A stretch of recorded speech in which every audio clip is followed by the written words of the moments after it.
Bergulirnya kembali kasus pembunuhan Vina dan Eki menguak berbagai kejanggalan yang terus bermunculan.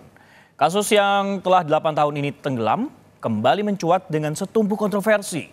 Di antaranya soal kejanggalan dalam penetapan nama-nama DPO.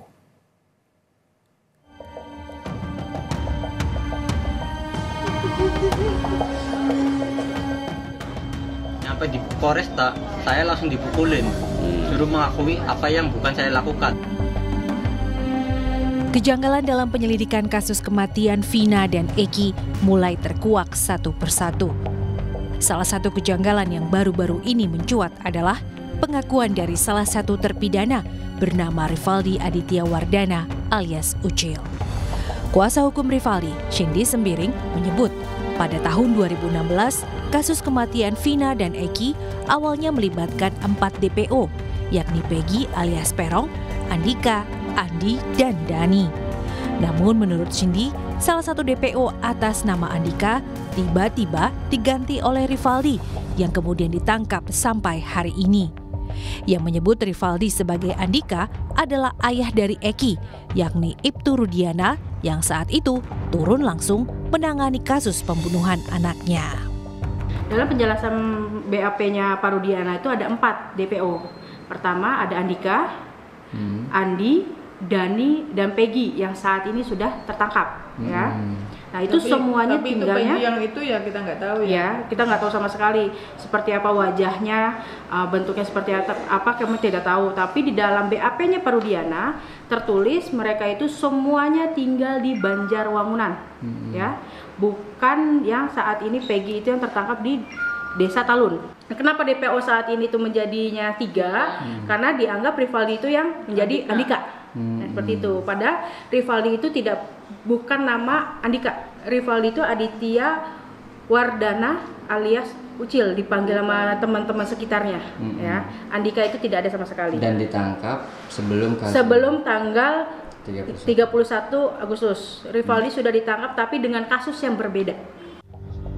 Sebelumnya, terpidana kasus ini, Saka Tatal, juga menyebut dirinya korban salah tangkap. Dia bahkan bilang disiksa polisi agar mengaku sebagai pembunuh Vina. Pas baru nyampe, mau nganterin motor udah ada polisi. Saya datengin, saya kan ke situ niat cuma nganterin motor.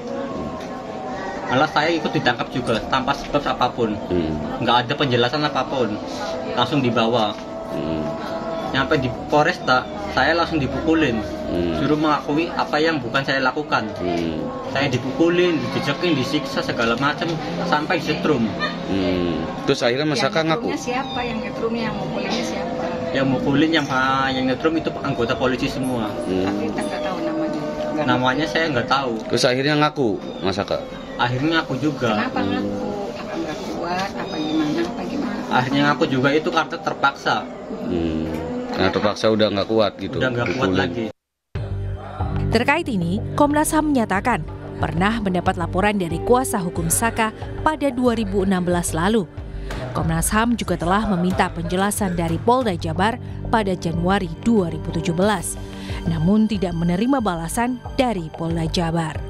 Uli menyatakan telah kembali berkoordinasi dengan Polda Jabar pada awal Mei lalu untuk kembali menindaklanjuti kasus ini. Terkait dengan aduan mereka, pertama terbatasnya akses keluarga dan kuasa hukum untuk menemui para tersangka termasuk Sakal. Yang kedua memang terkait dengan dugaan adanya penyiksaan ketika proses penyelidikan dan atau penyidikan. Nah kemudian ketika kasus ini viral, sebetulnya kami juga sudah berkoordinasi dengan Polda Jabar. Gitu. Kami ingin minta keterangan, informasi terkait tindak lanjut penanganan 3 DPO tersebut. Nah, itu yang sedang kami dalami. Lalu, bisakah kejanggalan penyelidikan kasus ini terbukti? Akan kemana kasus ini bermuara? Tim Liputan, Kompas TV. Untuk mengetahui perkembangan terkini terkait kasus pembunuhan Vina dan juga Eki, kita sapa jurnalis Kompas TV Muhammad Syahri Romdon yang saat ini berada di kediaman Peggy, salah satu DPO yang sudah tertangkap di Cirebon, Jawa Barat. Syahri, selamat siang. Orang tua Peggy ini kan menyebut saat kejadian Peggy ini berada di Bandung bersama ayah dan juga pamannya. Namun di sisi lain ada saksi mata yang melihat Peggy berada di lokasi kejadian. Lantas sebenarnya bagaimana kemudian cerita versi orang tua Peggy terkait dengan hal ini, Syahri? Ya, baik Francisco di studio. Selamat siang saudara. Sampai saat ini pihak orang tua masih tetap meyakinkan bahwa Peggy Setiawan yang telah ditangkap oleh Polda Jawa Barat tidak terlibat pada kasus pembunuhan Vina dan juga Eki.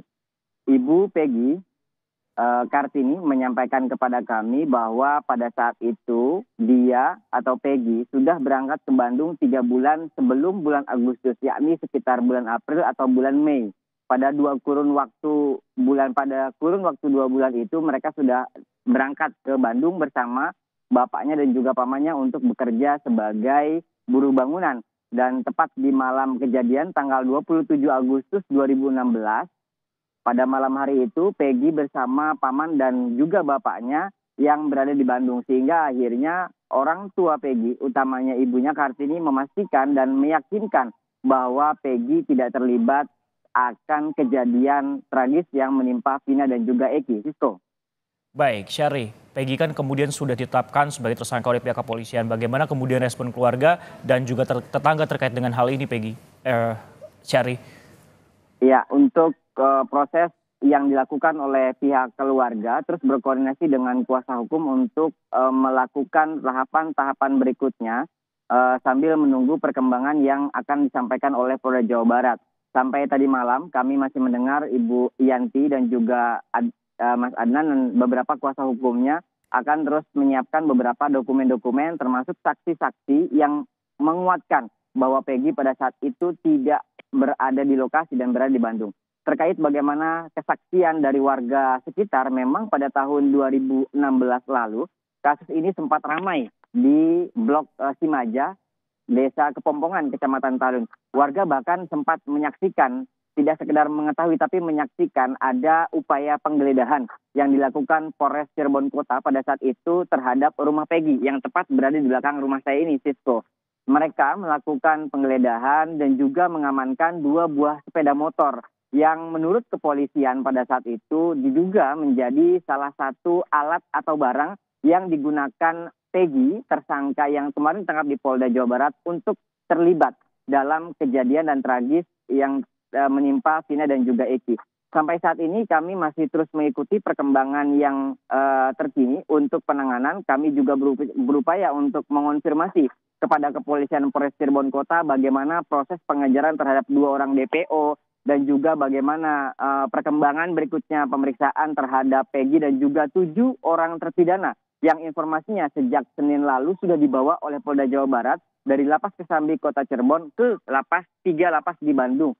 Bagaimana prosesnya kami masih menunggu keterangan, namun sampai saat ini kami masih belum mendapatkan jawaban dari pihak kepolisian untuk membuka tabir bagaimana sebetulnya duduk perkara ini dan bagaimana dan seperti apa muara atau kesimpulan dari kasus yang saat itu sedang ramai dan sampai saat ini belum juga tuntas. Sisko. Baik, dan nantinya juga akan ditunggu ataupun juga dinantikan tabir terkait masalah keterangan dari orang tua yang mengaku bahwa 2 bulan ataupun juga 3 bulan sebelum kejadian ini bahwa Peggy ini bekerja sebagai buruh bersama paman dan orang tuanya. Ini akan terbukti nantinya. Terima kasih Muhammad Ari Syahri Romdon yang melaporkan langsung dari Cirebon, Jawa Barat. Terima kasih.